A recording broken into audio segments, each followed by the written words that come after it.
Who do you turn to when you want to check out a company you plan to do business with? Well, for tens of millions of people every year, it's the Better Business Bureau. You know the name.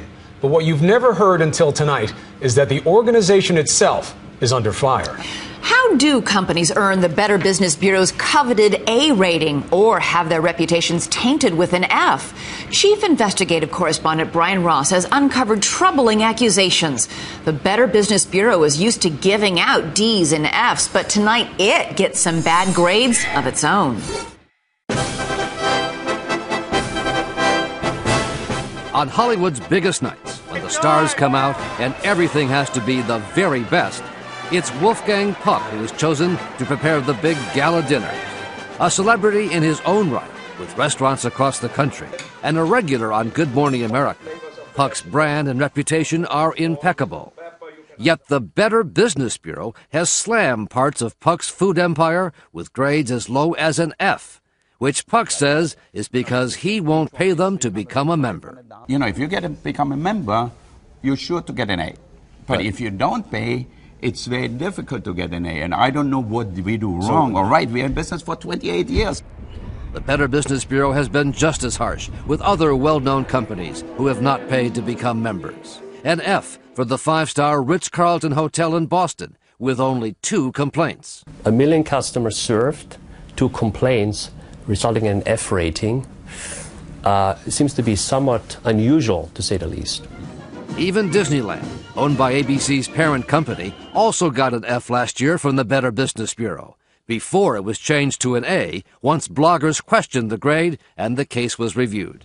This rating system is really unworthy of consumer trust or confidence, and sadly so, because the Better Business Bureau has a very long and laudable history of advocating and educating for consumers. Our original mission was to... Founded 98 years ago, the Better Business Bureau boasts of its reputation for protecting consumers from business fraud. Did you know that 98% of all Americans are aware of the Better Business Bureau? There's no doubt the Better Business Bureau speaks with a powerful voice. But now a 2020 investigation conducted with ABC stations across the country has found serious problems with its grading system, called a shakedown and a scam by business owners. Pay and get an A, or face the prospect of an F. And it's a scarlet letter. It's a scarlet letter. I am branded with it. Now going on 4 years. Brian Kraft is the owner of a Los Angeles company trading students for production jobs. So if this was my click track, Kraft, whose company is not a member, says when he tried to protest a C grade based on complaints sent to the wrong address, an angry Better Business Bureau official retaliated and lowered the grade even further to an F. Kraft has spent more than $1 million unsuccessfully trying to sue the BBB. These guys are bullies. They're bullying me. And I can't do anything about it. It's my good name. It's my company's good name. It's 30 years of hard work. There are Better Business Bureau offices in 122 cities in the U.S. and Canada. Their national headquarters are in Arlington, Virginia, where the president is Steve Cox. We're looking for, consumer protection, meaning ways that we can protect consumers from those fraudulent businesses or from those scammers out there. Know the value of accreditation. The Better Business Bureau is set up as a non-profit group, but documents obtained by 2020 show that more than 24 of its top executives have 6-figure salaries. William Mitchell, the head of the Los Angeles Better Business Bureau, makes more than $400,000 a year. The Better Business Bureau appears to be prospering with the money brought in by its grading system. Very, very troubling, and it could be illegal because the failure to disclose to consumers could well be deceptive and misleading. Cox, who makes $300,000 plus a year, denies it's all about the money. Do you have to join the Better Business Bureau to get a good grade these days? Absolutely not. We have more than 500,000 non-accredited businesses who have A ratings. Better Business Bureau accreditation is by invitation only. In fact, the Better Business Bureau says not just anyone can be an accredited member. Only businesses which meet membership standards and agree to follow the highest principles of business ethics and voluntary self-regulation are accepted.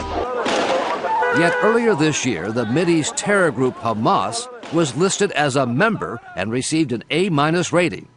Of course, it wasn't actually Hamas. It was the work of an anonymous blogger and a group of small business owners who punked the Better Business Bureau to prove a point.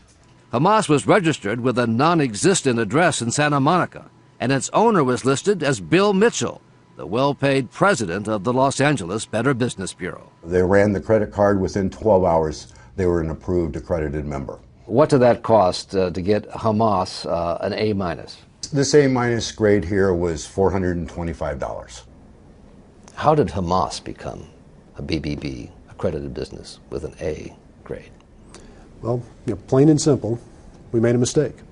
Also registered by the blogger and his friends, a skinhead white racist website called Stormfront. It received an A+ grade for $425. Its president listed as Arian Whiting. You can probably draw the conclusion from that they're more interested in the money than their credibility. Well, Brian, that's, again, we make mistakes. We've made a mistake This is here. yet another mistake? It's on the website today. Stormfront and its A+ were removed from the website the day after our interview. You'll take anybody's money and give them an A, as long as the credit card is valid.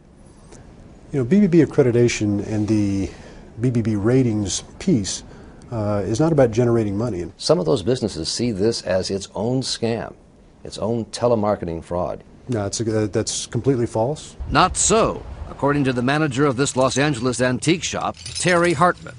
So by paying for the year... 2020 listened. She says she was told by a Better Business telemarketer she had to pay a membership fee if her C grade was to be improved, a grade based on one old complaint that had been resolved.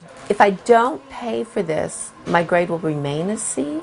Hartman gave her credit card number, 5588. and the next business day, her C became an A+, and the one complaint was wiped off the record. And I feel that I've been taken. I feel like I had to buy the membership to raise our grade. You can't win. You cannot get an A without buying it, basically. Are you aware of this? That business people are able to buy A's? That's an inaccurate statement that business people are able to buy A's. But here's another example involving the owner of a California company that provides clowns for parties.